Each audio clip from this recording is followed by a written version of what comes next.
Bismillahirrahmanirrahim. Assalamualaikum warahmatullahi wabarakatuh. Selamat datang kembali bersama kami di channel Azril Hidayat. Bapak Ibu Guru, teman-teman yang kami hormati, di kesempatan yang baik ini kembali izinkan kami untuk mengabarkan informasi pelaksanaan P3K Guru di tahun 2022. Kita tahu bahwa pekan ini adalah di mana jadwal seleksi guru ASN P3K tahun 2022 telah sampai di masa sanggah. Artinya teman-teman yang dinyatakan tidak lolos seleksi administrasi itu bisa mengajukan sanggah, dan mulai besok tanggal 21 itu mulai ada jawab sanggah. Jadi teman-teman yang mengajukan sanggah silahkan bisa cross check di akun SSC ASN masing-masing. Kemudian nanti akan ada jawab sanggah dari sanggahan yang teman-teman ajukan.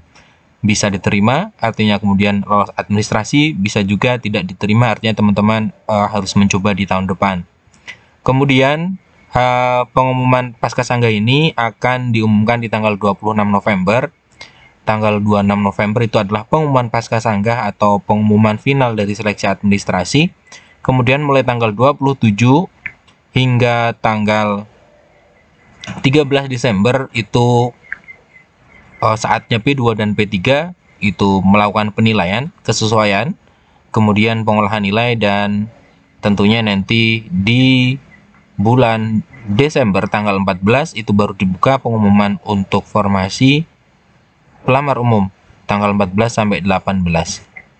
Nah, teman-teman, untuk P1 tentunya tahapan ini tidak berpengaruh bagi guru yang sudah lolos passing grade tahun 2021. Teman-teman P1 tinggal hanya menunggu dari pengumuman resminya nanti di tanggal 18 pasca sanggah, pengumuman hasil seleksi administrasi dan maksud kami kompetensi.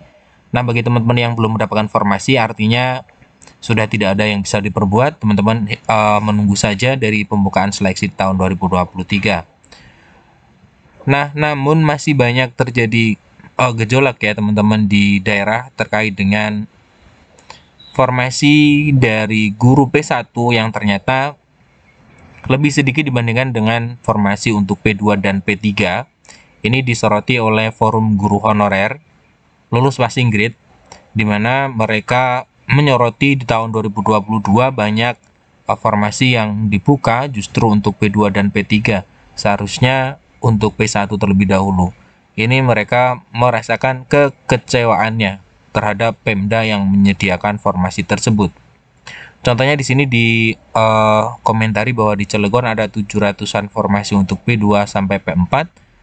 Kemudian namun untuk P1-nya lebih sedikit ya daripada 700 formasi yang disediakan untuk P2 dan P4. Nah, namun menurut kami ini sudah tidak bisa mengubah apapun karena memang seleksi terus berjalan. Yang terpenting untuk P1 yang belum mendapatkan formasi, tentunya nanti akan ada jaminan di tahun 2023. Itu menurut kami yang terpenting untuk bisa pemerintah memberikan jaminan bahwa tahun 2023 mereka akan mendapatkan penempatan.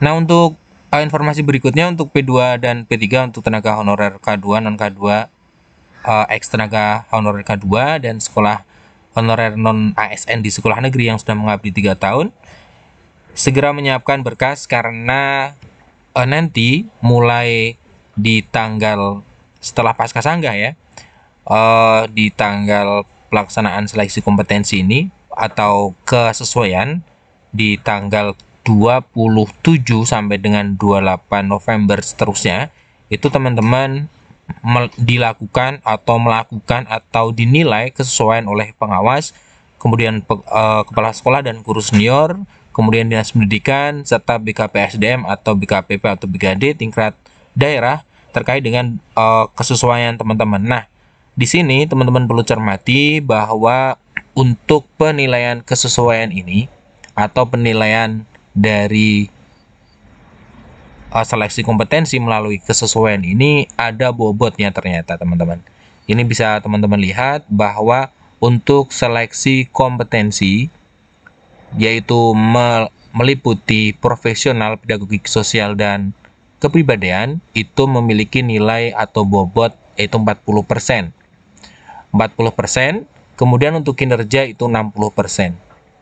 Nah, di mana untuk kompetensi di sini profesional, pedagogik, sosial, dan kepribadian, itu bisa teman-teman cermati bahwa untuk hal tersebut, aspek yang dinilai itu dari pengembangan diri, keaktifan berkomunikasi, bekerja sama, perekat kebangsaan, kemudian kebiasaan refleksi, kemudian berpusat pada peserta didik, kenyamanan dan keamanan, efektivitas pembelajaran dan asesmen yang berorientasi pada peserta didik, serta struktur pengetahuan.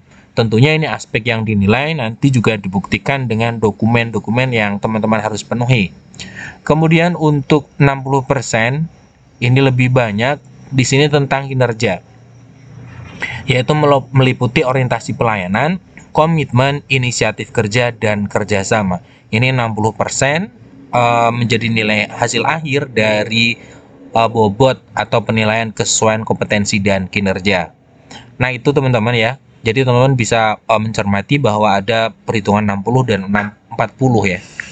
Nah, kemudian ini dia penjabarannya. Ini di penjabaran Kemendikbudristek juga sudah dilakukan. Kemudian sudah disampaikan maksud kami.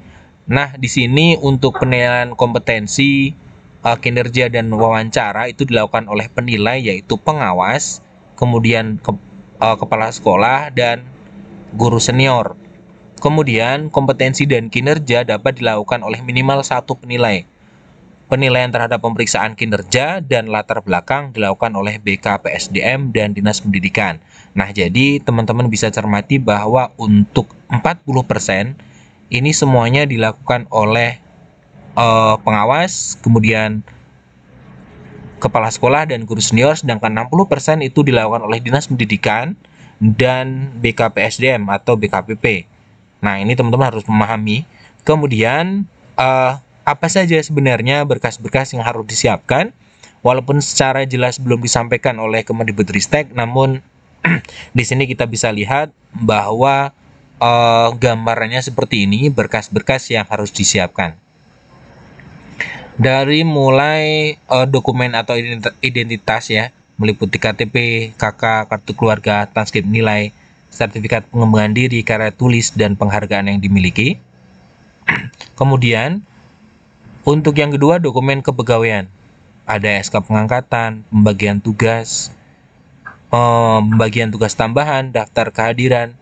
Nah, ini yang masuk di dalam administrasi atau perangkat pembelajaran ya, seperti silabus, RPP, Promes, Prota, kalender pendidikan, jadwal pembelajaran, agenda, kemudian daftar nilai, dokumen KKM, dan seterusnya. Sampai nanti terkait dengan catatan informasi dari kepala sekolah dan guru senior ya, yang tentunya nanti akan memberikan penilaian terhadap teman-teman.